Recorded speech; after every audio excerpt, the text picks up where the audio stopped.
우리 하나님의 말씀은 창세기 25장 19절에서 34절까지의 말씀입니다.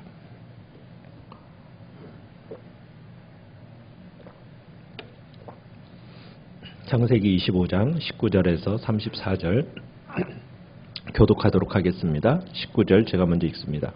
아브라함의 아들 이삭의 족보는 이러하니라. 아브라함이 이삭을 낳았고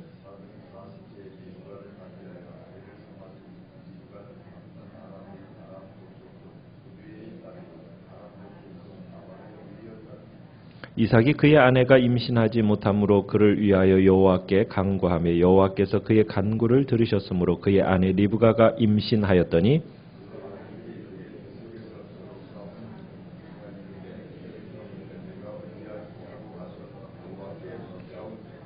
여호와께서 그에게 이르시되 두 국민이 내 태중에 있구나. 두 민족이 네 복중에서부터 나누이리라. 이 족속이 저 족속보다 강하겠고 큰 자가 어린 자를 섬기리라 하셨더라. 먼저 나온 자는 붉고 전신이 털옷 같아서 이름을 예서라 하였고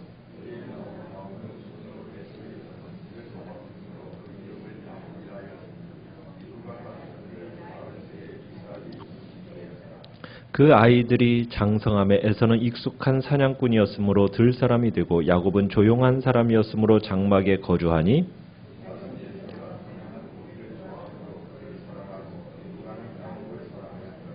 야곱이 죽을 쑤었더니 에서가 들에서 돌아와서 심히 피곤하여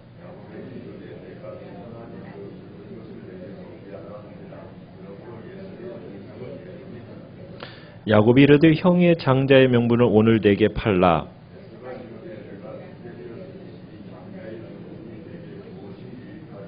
야곱이 이르되 오늘 내게 맹세하라. 에서가 맹세하고 장자의 명분을 야곱에게 판지라. 야곱이 떡과 팥죽을 에서에게 주매 에서가 먹으며 마시고 일어나 갔으니 에서가 장자의 명분을 가볍게 여김이었더라. 아멘. 이제 아브라함의 시대가 마무리가 되어지고 이제 이삭의 시대가 시작되었음을 알리는 이야기가 19절에 이삭의 족보는 이러하니라 라는 표현으로 이 말씀과 함께 이삭의 시대가 시작되었음을 알리고 있습니다. 이삭은 40세 리브가와 결혼을 했죠. 리브가를 아내로 맞이한 이삭은 어머니 사라를 잃고 나서 많은 그리움 속에 있었는데 그 그리움을 달래고 정을 찾을 수가 있게 되었습니다. 그런데 이제 이삭은 리브가와 함께 이제 부부로서 이제 아이를 갖고 싶었습니다. 그렇지만 리브가가 잉태하지를 못하는 거였어요. 그래서 오랜 세월 동안 아이가 없었습니다. 자녀를 갖지 못하는 이 리브가, 아내 리브가를 바라보면서 남편된 이 이삭이 무엇을 했습니까? 얼마 동안이나 이것을 계속했나요? 우리 21절을 보면은 이삭이 그의 아내가 임신하지 못함으로 그를 위하여 무엇을 했습니까? 그렇죠. 여호와께 간구했다라고 얘기했습니다. 그러니까 열심히 기도한 거예요. 하나님께서는 이 이삭의 기도를 들으셨습니다. 그리고 리브가의 태를 열어주셨습니다. 여기서 간구하다라는 이 동사는요, 사람이 자신을 위해서 구하는 것이 아니라 다른 사람을 위한 중보 기도를 할 때 쓰이는 단어로 이 간구하다라는 단어가 쓰인 겁니다. 그러니까 리브가가 임신하게 된 것이 결국에는 누구의 기도의 덕분이라는 겁니까?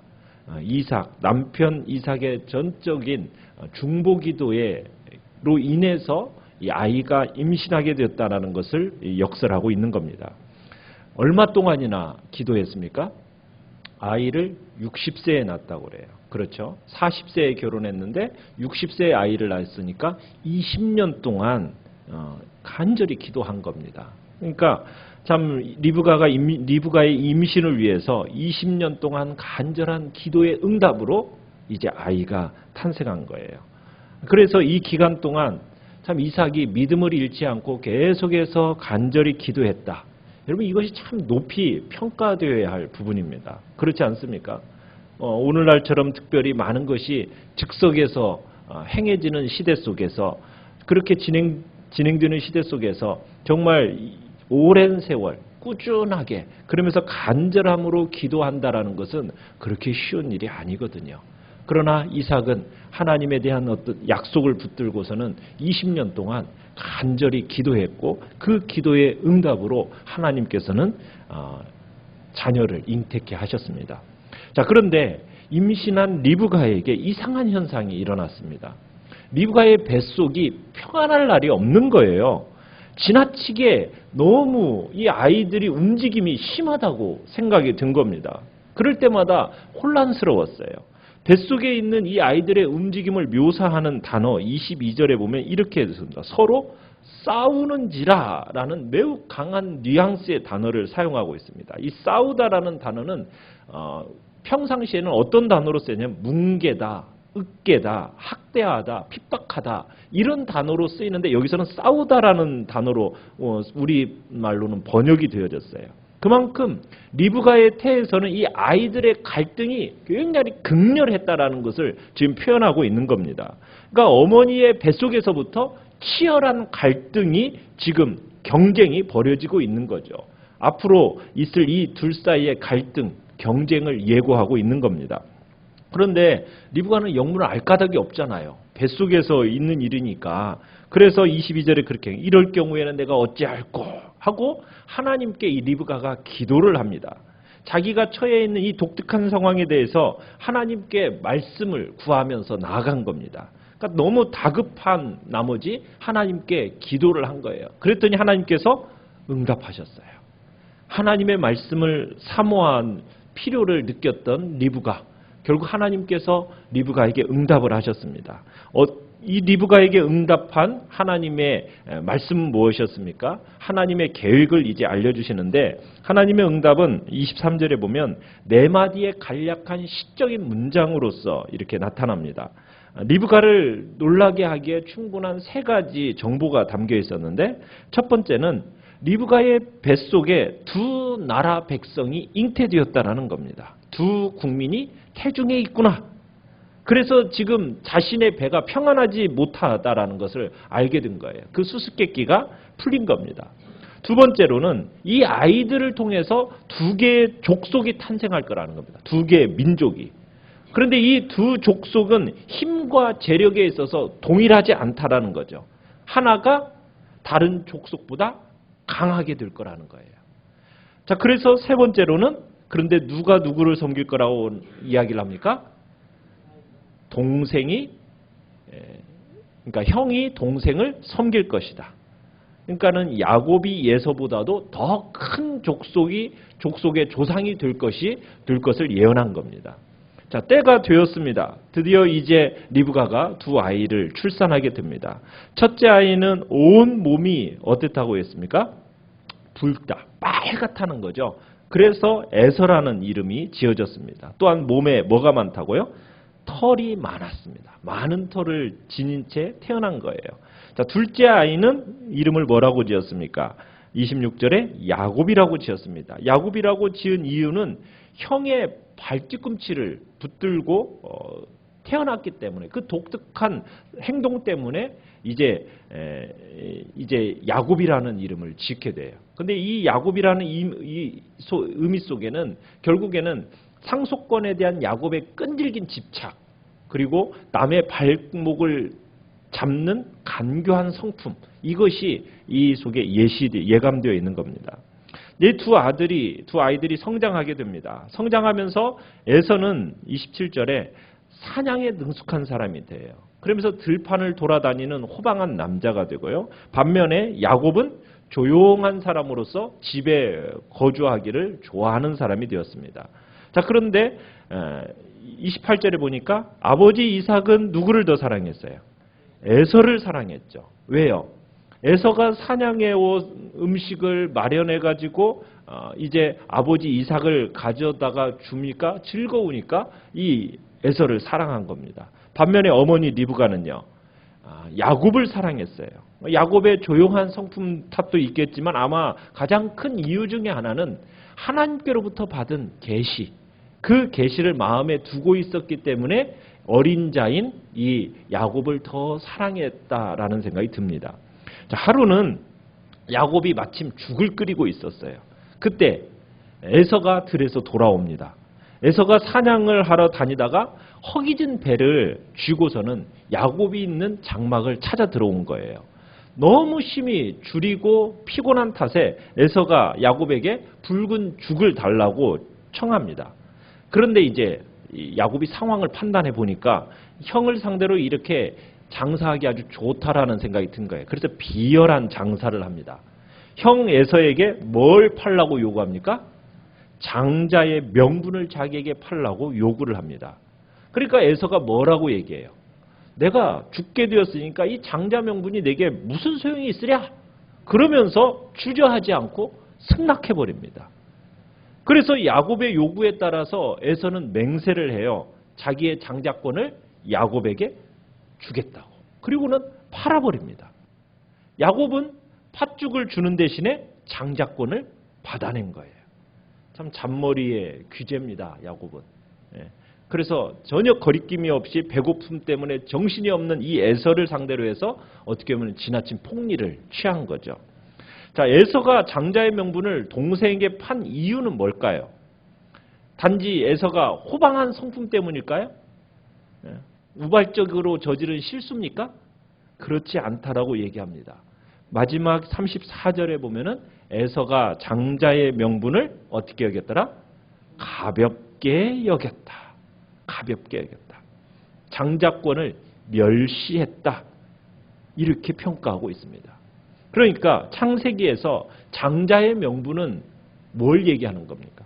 장자의 명분은 하나님께서 여러 차례 아브라함에게 주신 큰 민족에 대한 약속과 관련이 되어 있는 거예요. 그런데 지금 에서는 아브라함의 이 약속, 아브라함의 축복, 이것을 중요하게 여기지 않았다는 거예요. 가볍게 여겼다라는 겁니다. 제가 지난번에도 말씀드렸지만 에서와 야곱이 태어날 때 아브라함이 몇 살이었을까요? 몇 살이요? 160살이요. 160살. 이삭이 태어날 때 아브라함이 100살이었으니까 이삭이 결혼할 때 아브라함의 나이는 140세. 아브라함이 몇 살에 죽습니까?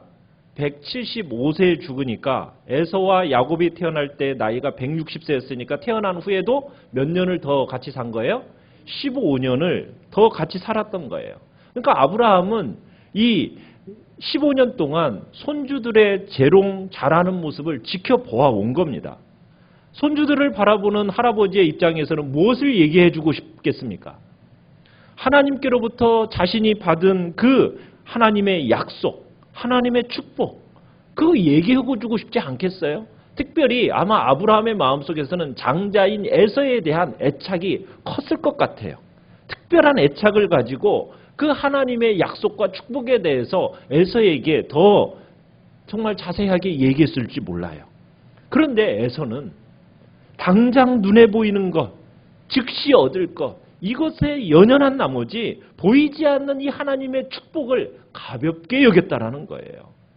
이 에서의 영적인 무지와 이 불신앙, 여기에서 우리가 이 장자의 명분을 판 것을 통해서 이 에서의 그 불신앙의 모습을 보여주는 겁니다.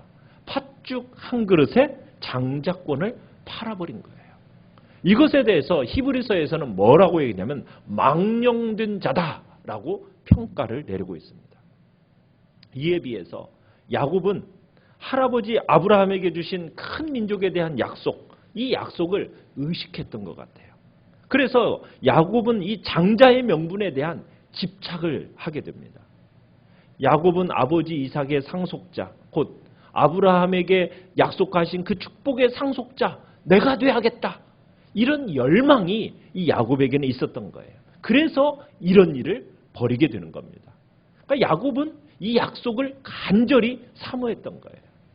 에서가 장자권을 포기한 것은 어떻게 보면 하나님께서 아브라함과 맺으신 그 언약을 상속을 포기해버리는 거거든요.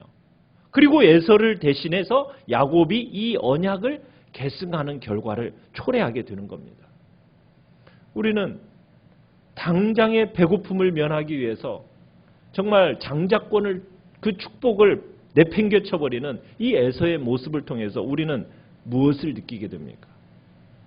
여러분, 에서가 당장의 배고픔, 이것을 면하기 위해서 장자권의 축복 쉽게 내팽개치는 모습.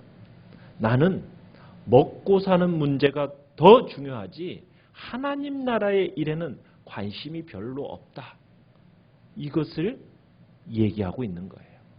그러니까 에서는 당장의 어려움 때문에 그의 미래에 큰 영향을 미칠 이 장자권을 너무도 쉽게 포기해버린 거예요.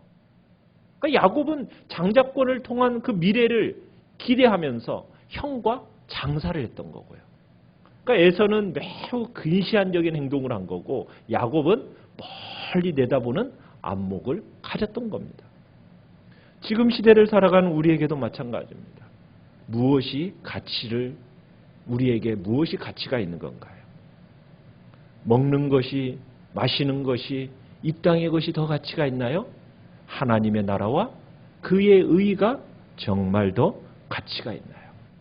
내 목숨처럼 정말 하나님의 나라와 그 의를 가치 있게 여기며 필요하다라고 고백하며 살아가는 건가요?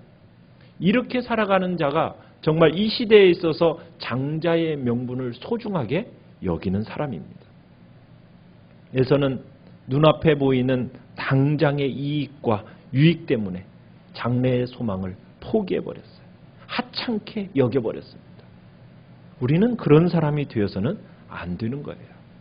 현재의 쾌락, 현재의 만족, 이것을 위해서 영원하고 참된 만족을 주는 이 복을 차버리는, 하늘 소망을 포기해버리는, 여러분, 그런 사람이 우리는 되어서는 안 되는 것입니다. 눈에 보이는 것은 결코 참된 소망이 될 수가 없는 거예요. 만일 눈에 보이는 이익과 유익만을 추구하면서 장래의 소망인 하나님의 나라, 하나님의 그 의를 소홀히 여긴다면 우리의 육신의 죽음과 함께 모든 것을 잃게 되고 말 것입니다. 우리는 눈앞의 이익이나 유익만을 추구하는 어리석은 자가 되어서는 안 됩니다. 우리는 장래의 소망을 바라보면서 하나님의 나라, 하나님의 의를 위해서라면 눈앞에 있는 유익과 이익도 과감하게 버릴 수 있는 자가 돼야 되는 거예요. 그게 바로 믿음의 사람입니다. 우리의 자녀들도 그렇게 양육해 가야 됩니다. 한 그릇의 팥죽 때문에 장자의 명분을 팔아버리는 그런 에서와 같은 모습으로 우리는 자녀를 양육해서는 안 됩니다. 거룩한 것을 세상적인 것과 바꾸는, 썩어질 육체의 만족을 위해서 거룩하고 영원한 천국과 영생을 포기해버리는 그런 어리석은 자가 되어서는 안 되고 그렇게 양육해 가서는 안 됩니다. 순간의 육체적인 만족을 얻기 위해서 너무도 쉽게 가장 가치 있는 하나님의 나라와 의를 값싸게 팔아치워버리는 그런 어리석은 일이 우리 안에 나타나지 않도록, 우리의 자녀들에게도 그런 일이 나타나지 않도록, 그런 어리석음을 범하지 않도록 우리는 양육해 나가야 할 책임이 있는 것입니다. 주님 앞에서 오늘 한 날 정말 나는 무엇에 가치를 두고 살아갈 것인가? 주 예수보다 더 귀한 것은 없다라고 참으로 고백하는 이 찬양이 정말 우리의 진정한 고백이 되기를 간절히 축원합니다. 오늘 말씀을 생각하시면서 우리의 참된 가치를 어디에 두고 살아갈 것인지를 다시 한번 주님 앞에서 생각하고 고민하고 주님 앞에 우리의 마음을 올려드리는 이 복된 시간이 되시기를 바랍니다.